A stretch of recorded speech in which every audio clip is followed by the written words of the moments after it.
Hello everyone, this is our third lecture on the response of first order system, where we are looking into the transient analysis, and today we'll also start looking into what is called as sequential switching. Before doing that, we'll look into one more example of the circuit analysis with the RC circuit using the generalized method that we discussed last class. In last class, somebody brought up the concept of R equivalent and why we are doing the voltage source as short in the R equivalent calculation, and I think that is something I need to make clear. Okay, in most of the electrical cases, when we are doing circuit analysis, we do open circuit for voltage and short circuit for current, and I think that is why you assume that we are going to do the same for all the methods. But then we don't do that when finding R equivalent using the alternative method. So for R equivalent by the alternative method that we discussed during the one port network analysis, what we did was we actually did zero the independent sources. Okay, what does that mean is, let's say you have a circuit, for example this one, with a resistor, and then you have a capacitor. Let's say you have a voltage source, and let's add a current source to here. Okay, so this is your capacitor, this is your resistor. So if you are trying to find R equivalent using one port method for this kind of circuit analysis, we are looking into R equivalent from the energy storage device, which is capacitor in this case. So we consider this section as the one port network, so we can basically remove this and consider this as our one port network. So that is where we are looking for the R equivalent. And what does the zero the independent source means? That in this section where we have voltage source and we have current source, so in this case the voltage across this voltage source should be zero, and only way to have voltage difference between these two terminals at zero is by short circuiting this, right? If you short circuit this, then the voltage difference will be zero. That is why when we are finding R equivalent, I did short circuit the voltage source. Similarly, the only way to have a zero current across these terminals is by having open terminal here. So if we remove this current source and if we have open terminal, then the current here will be zero, and with the short circuit here, instead of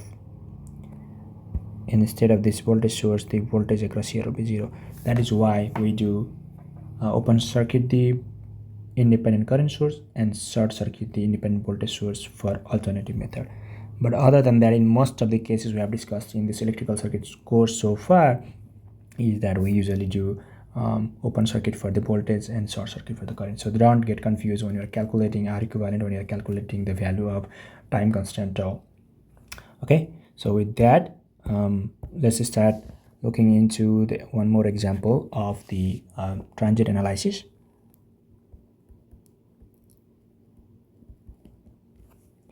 Here I have this circuit here.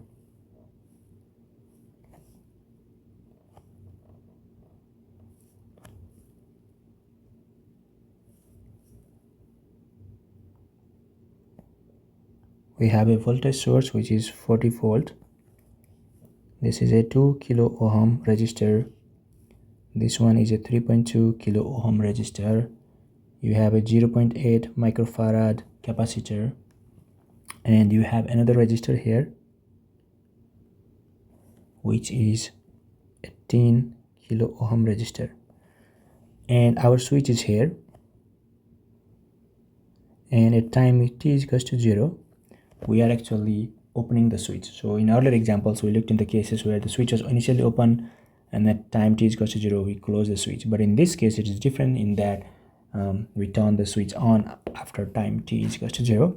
So let's say the current here, which is the current of our interest, right, that is I naught t, and let's say the voltage across the switch is V naught of t. Okay, V naught of t, and assign the polarity as this. Okay, and let's say the voltage across the capacitor is VC of t. Okay, so the question is actually asking us to find the VC and the voltage and current across the switch. Then there is some condition given, which is the switch in the circuit has been closed for a long time before opening at time t is equals to 0. Before opening at time t is equals to 0, that is given. And by this, what it means is now it was closed for a long time. That means we can actually assume that prior to opening the switch, the circuit was in DC steady state, right? And we can solve this using the steps that we discussed in our earlier lecture. But then focusing on the energy storage device is always a good idea. So in this case, what we are going to do is we are going to do something different. So we are actually looking into B sub of t and work on this problem with the help of the voltage across the storage device. Okay, so for that, let's find VC sub of t. So let's find BC of t for t greater than is equals to 0. Okay, let's do that. And we know the general form of the equation from the last lecture. It's BCF plus BC at 0 or initial minus VC of f times e to the power minus t by tau, right? So that was the case. So if the switch was closed initially, what do you think would be the initial voltage across the capacitor? So if it was closed initially, yeah, so if it was closed initially, the capacitor will have 0 voltage, right? Because there is no way the voltage source could charge the capacitor, right? Because this will be short circuit and there is no source across the section here. That basically means there is no charging, so there will be 0. Or I can draw this again. So in that case, it will look something like that. You have a capacitor source here, your voltage source was here, right? But then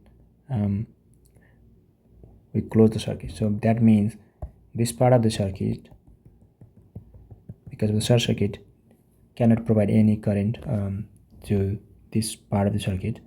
So that is why the voltage and across this should be 0, right? So that is the case. So we can write that is BC of 0 negative, right before the switch is opened, should be 0 voltage, right, at t is equals to 0 minus. And since voltage across capacitor cannot change instantaneously, so our BC of 0 plus should also be 0 voltage. Okay, now once the switch is open for a long time, we can assume that time approaches infinite and we can apply the conditions of DC steady state. So when the switch is open for long, that means t is equals to infinite, and we can actually apply DC steady state condition, right? And in this state condition, we can redraw the circuit when the switch is open. So when the switch is open, we'll have this resistive element here, we'll have the other resistive element here, we'll have the voltage source, which is the 40 volt here, right? And you'll have another resistor here, which is the 3.2 kilo ohm, right? So this is 3.2 kilo ohm. This was our 18 kilo ohms, and this one was our 2 kilo ohms, right? And in this steady state, we we model the capacitor as open circuit. That is why we have open circuit here, right? And this was your what is called as CF. So after a long time, so this will be our final value, and initial value is already 0. So you can write it down as under DC steady state capacitor is modeled as open circuit. That is why we have this here. And we can actually calculate this simply by using the voltage divider rule, right? Because this voltage is dividing across these two sections. So yeah, so we can basically calculate it like that. Okay, let's write this down. BC of F is equals to minus 40 volts times 18 kilo ohms divided by 18 kilo ohms plus 2 kilo ohms, right? Yeah. Because now this is negative, this is terminal, this is positive terminal. So from this point to this point, they are kind of acting parallel, and our overall circuit is just this, right? So we can calculate the voltage across this section. And then negative signs comes because the voltage source here, the negative, here's the positive, and this one, there's a positive, there's negative. So we can calculate this, and that will be minus 36 volts. Okay, so now we know few parameters already. So for this equation, we needed BCF, which we calculated using the voltage divider rule. We calculated VCF already. We know VC naught, right, from the initial condition, which is 0. The only thing remaining is tau. So let's go ahead and calculate tau there. So we can calculate the time constant.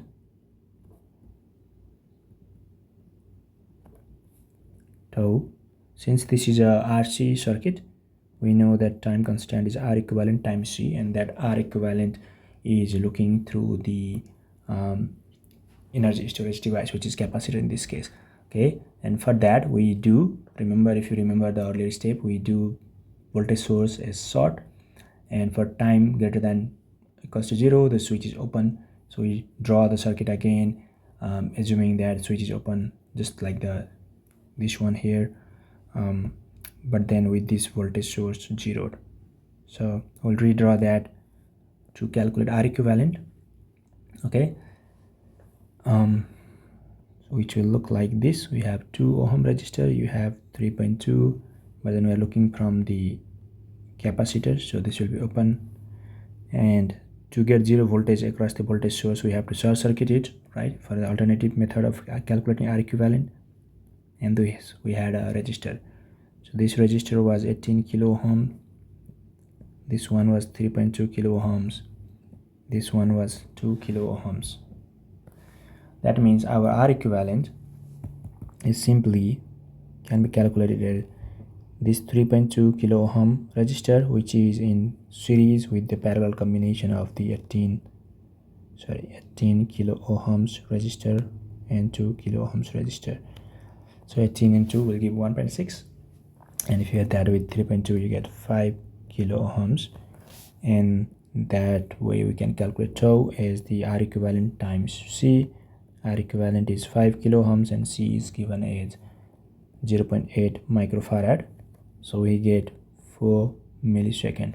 Okay, but then it's also a good idea to calculate tau as 1 by tau, because that is what we're going to substitute in the equation once we calculate everything. So 1 by tau is 1 divided by 4 millisecond, which is 250, right? So for time t greater than or equals to 0, we substitute everything, and we get VC, which is VF, right, which is minus 36 volt, and then we do V initial minus VF, which is 0 minus 36 is equals to plus 36, right, and e to the power minus t divided by tau, which is minus 250 t volts. Okay, but then we are actually asked to find the current and voltage across the switch, and if we can calculate the voltage across the switch, where is the switch here? So to calculate the voltage across switch, we can actually use the VC of T, and if we can calculate the voltage across 3.2 ohm resistor, we can apply KVL here and easily get those values. So we'll basically do that. For I naught T, we can use the current voltage relationship with the capacitor given by C dVc by dt, because we already know VCT and we can easily calculate I naught from there. So let's find I naught first. Okay, so our I naught would be C dV of C divided by dt. Our C is 0.8 microfarad, and if we differentiate this equation, we get minus 36 times 250 e to the power minus 250 t, right? So that will be 3.7 point minus, because there's minus 7.2 e to the power minus 250 t, and since in microfarad, and we're just multiplying this, we'll just do this in milliamperes. Okay, so that is our I naught. So this is our I naught value here, right here. Okay, let's find the initial value of current. Okay, initial value of current.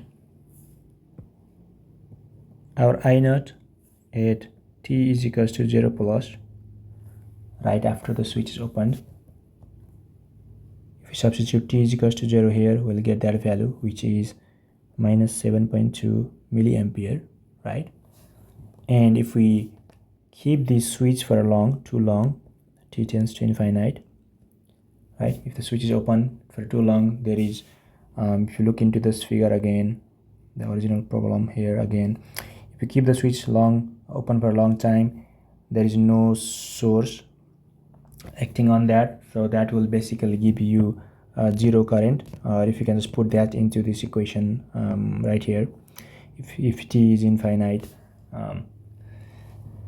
so you'll get 0. Okay, so 0 amperes. And then we can calculate the voltage across the voltage across the switch V naught T by using KVL around this loop. Okay, so this goes from negative to positive, so V naught of T would be equals to I naught of T times 3.2 kilo ohms plus 0.8 times plus VC of T. So we'll write that down. So we'll KVL around the right mesh to calculate V naught out. Okay, so V naught out is our I naught of T times 3.2 kilo ohms plus VC of T. Okay, if we do that, we know minus 3.2 times 7.2 e to the power minus 250 t, and our V sub of t is minus 36 plus 36 e to the power minus 250 t. So that will give us minus 36 plus 12.96 e to the power minus 250 t voltage. Okay, so those are our final answers. So the current here given by this equation and the voltage given by this equation, those are our final answers. Okay, with that, let's move to other topic that we plan to discuss today, which is sequential switching.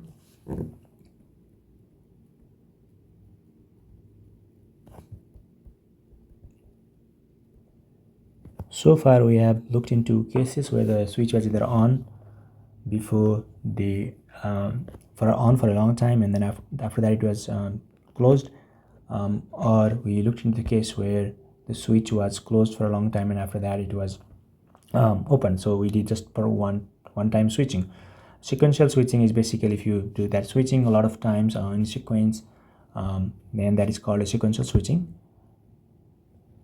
And in that case, switching occurs in time that doesn't allow you to be always equals to 0. So let's write it down.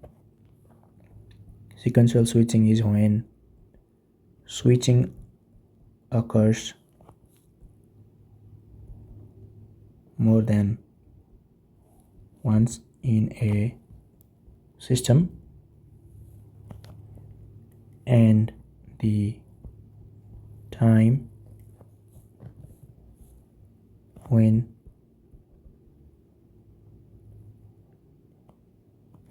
switching occurs cannot always equal to 0.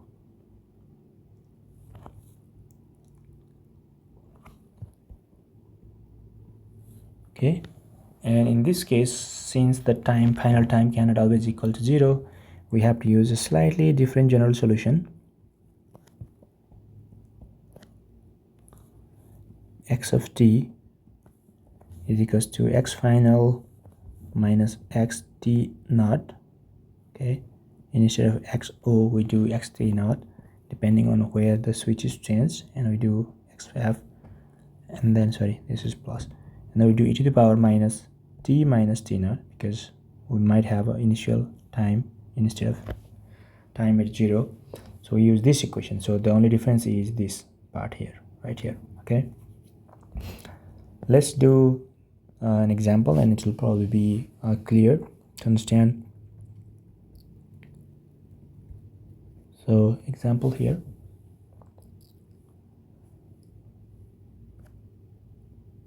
So this switch position is A. Right now I have a resistor element and an inductor element here like this, and a current source 20 ampere here. There is a resistor in parallel which is 40 ohm. You have a switch position B and switch position C. C is basically short circuit. B has a resistor of 120 ohm, and there is another resistor in between the other elements which is 60 ohm. This resistance is 40 ohm, and our current is always focus here. Current and voltage are those the focus area, and this inductor has 80 millihenry. Okay, the question here is that the switch in the circuit shown has been in position A,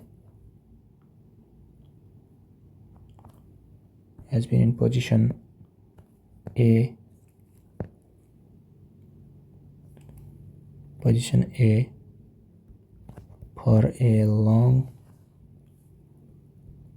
time, and at t is equals to 0, the switch is moved to position B, where it remains for 1 millisecond, and finally the switch then moves to position C,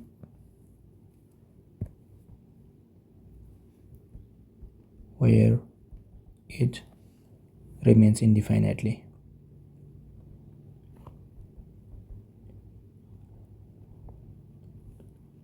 Okay, so in this case, so unlike the previous case where we just turned the switch once and kept in the second position for infinite time, here we have intermediate switching at point B where it just stays for 1 millisecond, and then it finally moves to point C and stays there for a long time.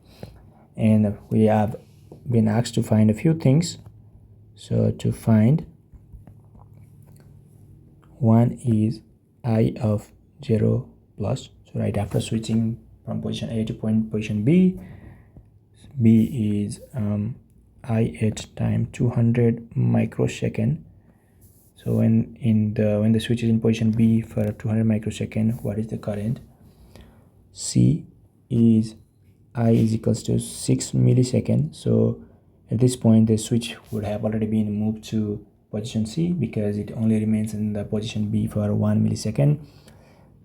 D, we are asked to calculate voltage right before switching to position C when it is in position B, and the voltage right after switching to position C.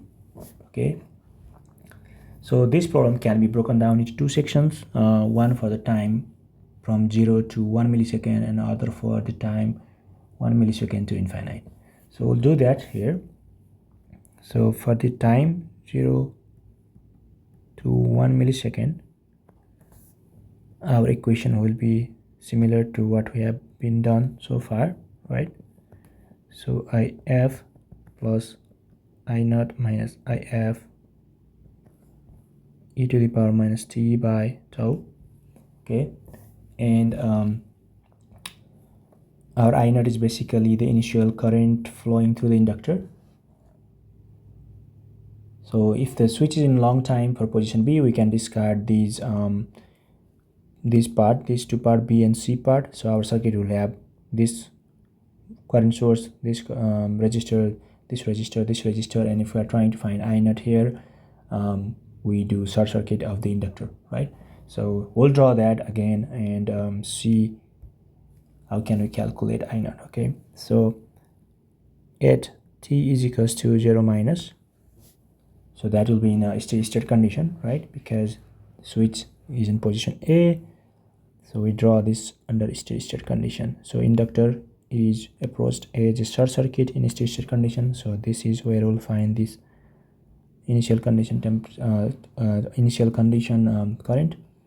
This was our 40 ohm resistor. We had this 60 ohm resistor here.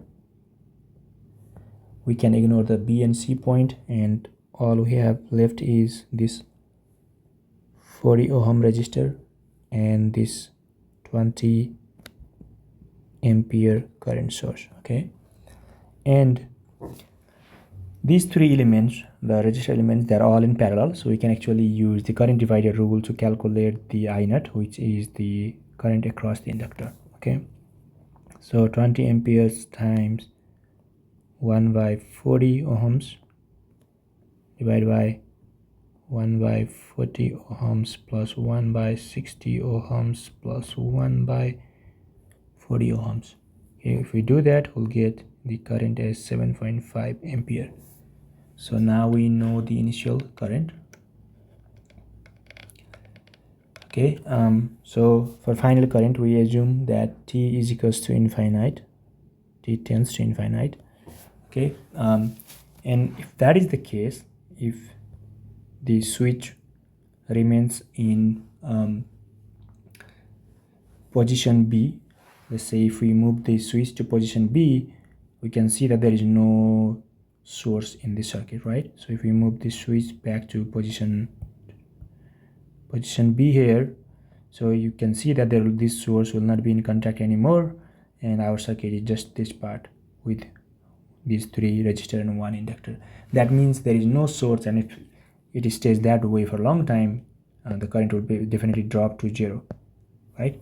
So at time t tends to infinite, your IF is equals to 0. That was because all sources removed when switch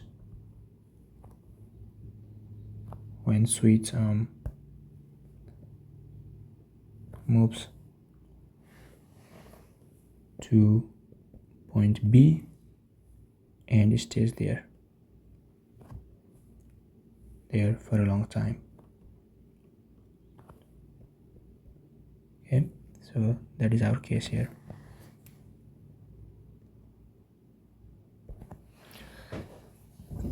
Okay, now we have IF and I naught, so only one more thing remaining is to find tau, and then we can get the general expression. Okay, let's find tau. find tau. Since this is a inductor and resistor circuit, you can already write down the equation, right? Tau is given by 1 divided by R equivalent, and for that we use the alternative method. So basically what does that mean is we look for the R equivalent from this, right, and consider this as the one port terminal, which is the open terminal, and then we zero the source. And the way to zero the source is by for the current source, it is by making it open so that the current between these two terminals are zero, right? So if we make this open, will not have any source, and by the way, it doesn't matter because the switch is here, so there's no connection to this part of the circuit right here. So there's no connection to this part of the circuit. So this part highlighted in yellow will have no connection once the switch is moved to point B, so we don't actually have to worry about this current source. But if we had to do something, then it should be open circuit. So we'll redraw this circuit, again the other half of the circuit, and try to find R equivalent there. So let me redraw that here. So once we connect to point B, which has 120 ohm resistor, we are just looking into whatever is right side of that, because other things, they don't matter anymore for the circuit analysis on this part. And since inductor was here, we are looking for R equivalent from this side, and we had this 40 ohm resistor, 60 ohm resistor here, and this is the 40 ohm. So our R equivalent here will be this 40 ohm in series with this combination, parallel combination of 60 ohm and 120 ohm. So 60 and 120 gives you 40, and that is added to 40 to give 80 ohms. That is our R equivalent. Now we know the R equivalent, we can calculate tau, which is L divided by R equivalent. Our L is 80 millihenry and our R equivalent is 80 ohm. So we get a time constant of 1 millisecond. So in terms of 1 by tau, we can write that as 1000. Okay. So to answer the few questions, so the first two questions, A and B here, we can answer by finding the current expression for this switching to B position, because that is within the time frame of 1 millisecond. And for this one, we need to find we need to move the switch to position C, and then we can calculate the equation for I and then substitute by 6 millisecond. And for these two, we'll have to find the conditions before and after in position B and position C respectively. So let's do that. We can easily answer question B and C. So for question number A, it was I at 0 plus, right? So right after moving the switch to position B, right? So now that we have tau and IF and I naught, we can actually write the equation. So IF is 0 and I naught is 7.5. So we can actually write the current term for the time 0 to 1 millisecond, right? So in this time zone, we have I of t is equals to 7.5 e to the power minus 1000 t, right? Because this is the I naught and this is the tau, 1 by tau. So that is the equation, and we'll use this equation to calculate the first two parts, A and B. Okay, so substituting time is equals to 0 in this equation, we'll get 7.5 ampere, right? And part B was I at 200 microsecond. So I can just substitute that again. Sorry, 7.5 e to the power minus 1000 times 200 millisecond, and then we convert that to microsecond. So we convert that to 10 to the power minus 6 amperes, and that will give you 6.14 ampere. Okay, so for the part C, we need to find the current at time 6 milliseconds. So that means the switch will be moved to position C, and our general solution for that time will look like something like that. So for 1 millisecond to time t to infinite, right, because it stays in position C for a long time, it would be again if plus I at t naught which is the initial condition. For this case, initial condition is 1 millisecond, so that is something we have to remember. And if e to the power, then we have a slight change because now we need to consider t naught here instead of thinking it as 0. So this will be our general condition, right? And three things we need to find again are if, I naught t, and tau. Okay, the easiest one is if, right? And if you go back and look into the initial circuit, if you move this to position C now, let's say you move this circuit to position C, none of the circuit on this side of the circuit diagram matters, right? Because now we are actually short circuiting this. So our only part is this. And if we are in this position for long enough, since there is no source, we can see that the current in this circuit will be 0, right? So your IF will be 0. That was because switch in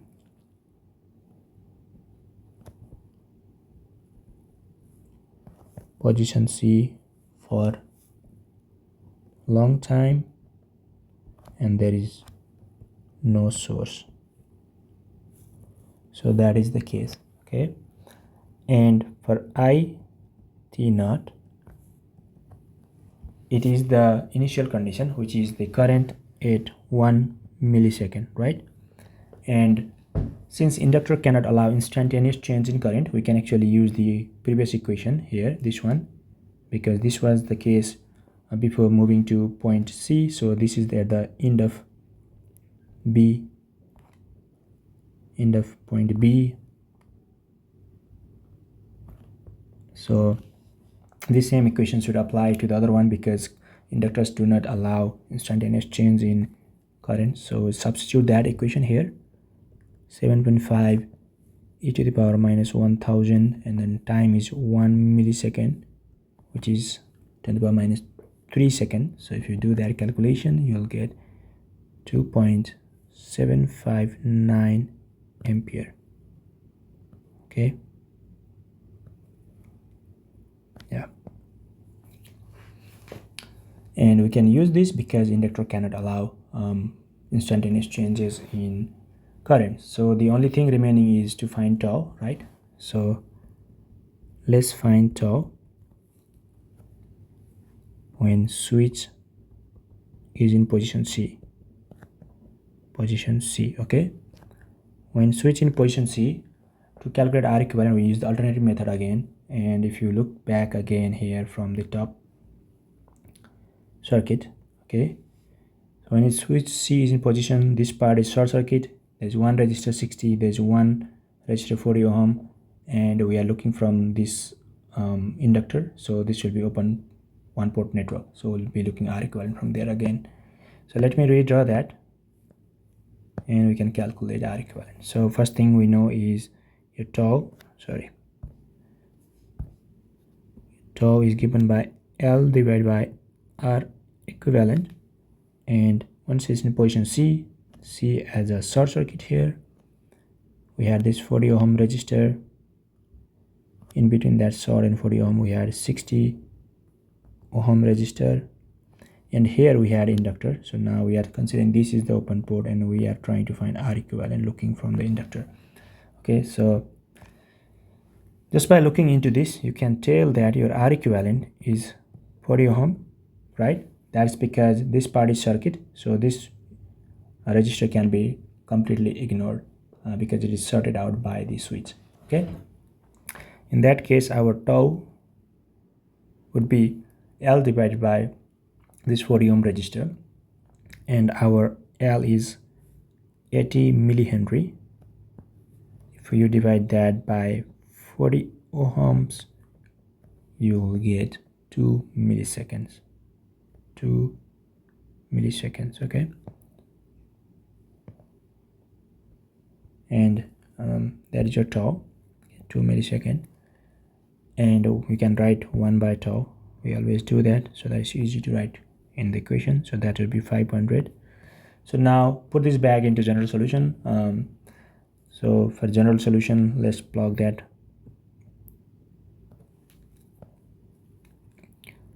Plug back to general solution.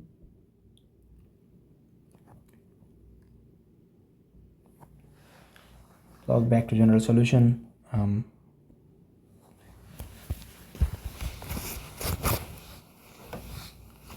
So we can get 1 for 1 millisecond to time which is less than equals to infinite. For that range, your I of t can be written as our final current is 0, so 0 plus initial current calculated was 2 point, this value 2.759 ampere, right? 2.759, sorry, 759, and then finally 0, so e to the power minus 500 t minus 1 millisecond, because point C is already at a 1 millisecond point. So that is basically 2.759 e to the power minus 500 t minus 1 millisecond. With that, we can actually answer part C of the equation, which was current at 6 millisecond.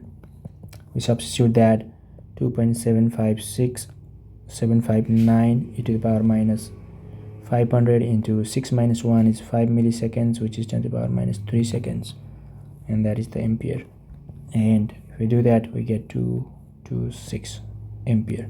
Okay, so final two parts. One was voltage right before switching to point C, right, and the other one was voltage right after the point C.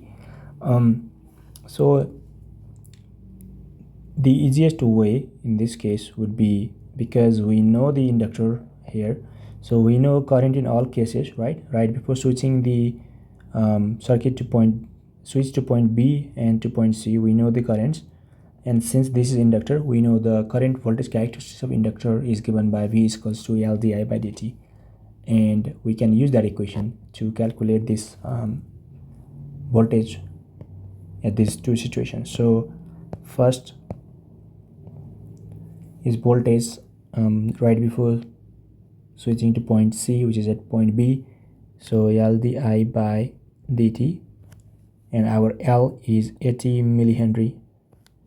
And in this case, we're going to use the current equation, the earlier one, 7.5, not this one, because that is the case when the position was in B. So that is d by dt 7.5 e to the power minus 1000 t, and that was because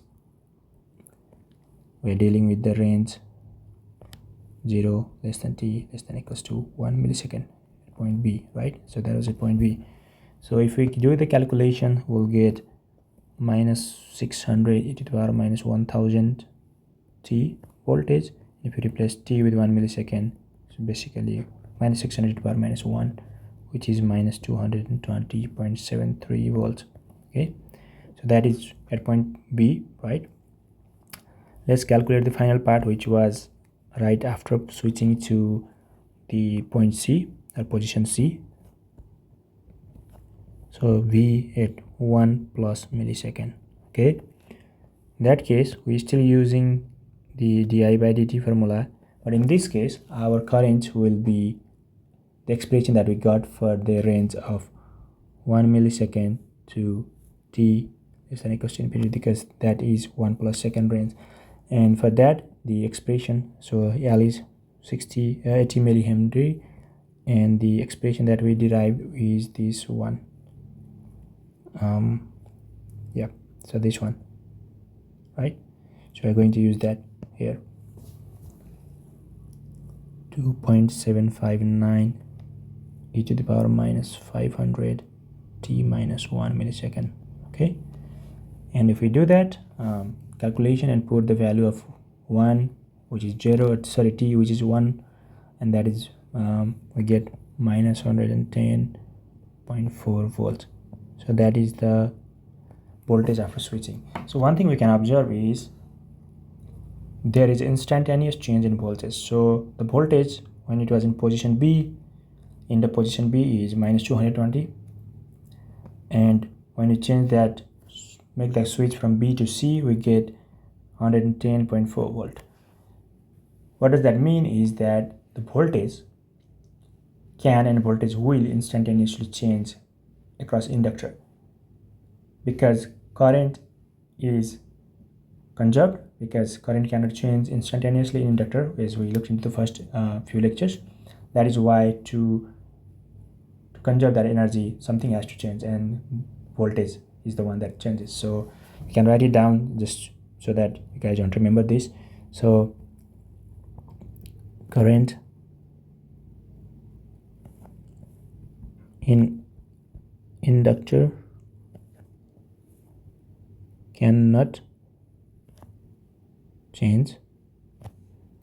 So highlight this: current cannot change instantaneously.